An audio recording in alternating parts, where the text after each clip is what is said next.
सीटों पर उपचुनाव होने वाले हैं, जिसको लेकर कहा जा रहा है कि उपचुनाव के लिए राहुल गांधी कमान संभाल सकते हैं। सपा संघ सीट बंटवारे की कमान संभाल सकते हैं राहुल गांधी।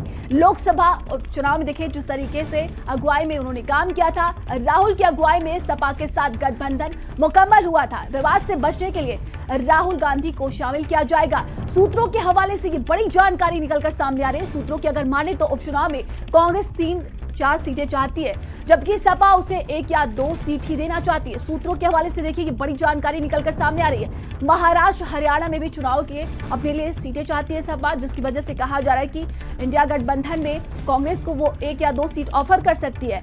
वहीं सपा 10 में से 6, तो कांग्रेस सभी 10 सीटों पर पर्यवेक्षक उतार चुकी है। तो लगातार देखिए सीटों को लेकर असमंजस की स्थिति बनी हुई है, लेकिन कहा जा रहा है कि यूपी विधानसभा उपचुनाव के लिए राहुल गांधी कमान संभाल सकते हैं।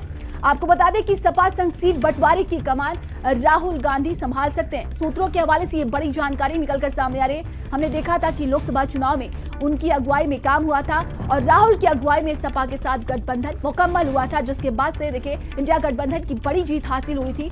अगर यूपी की बात की जाए, ज्यादा जानकारी के साथ संवाददाता संजय हमारे साथ जुड़ गए। संजय, क्या कुछ अपडेट है? कहा जा रहा है कि राहुल गांधी उपचुनाव की कमान संभाल सकते हैं।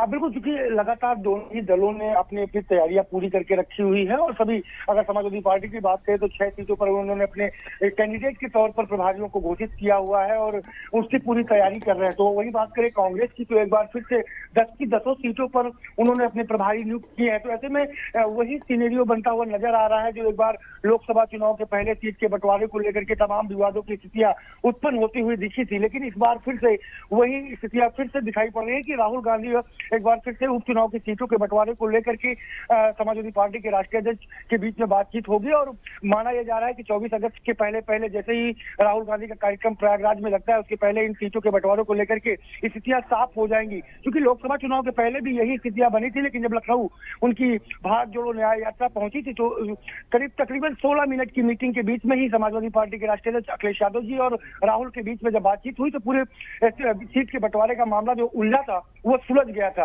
और ऐसे में उपचुनाव के पहले भी एक खबरें निकल के आई थी कि जो भी सीटों का बंटवारा होगा वो कांग्रेस और समाजवादी पार्टी के उच्च नेताओं के बीच में ही होगा। उसके नीचे के नेताओं में कोई भी विवाद की स्थितियां ना उत्पन्न हो, कोई बयानबाजी नहीं करेगा। ऐसे में बयानबाजी जरूर नहीं देखने को मिल रही, लेकिन यूपी कांग्रेस कहीं ना कहीं अपनी 10 की 10 सीटों पर प्रेशर पॉलिटिक्स इस्तेमाल करने का प्रयास कर रही है और यही वजह है कि वो 5 सीटों से ज्यादा सीटों का हक मांगने का प्रयास कर रही है और यही वजह है कि 10 सीटों पर उन्होंने अपने प्रभारी उतारे हैं। लेकिन ये कहा जा सकता है कि जल्द आने वाले दिनों में राहुल गांधी और अखिलेश जी के बीच जब बातचीत होगी तो बाकी सीटों का पूरा बंटवारा तय हो जाएगा। जी रंगनी जी, तमाम जानकारी के लिए बहुत बहुत धन्यवाद आपका।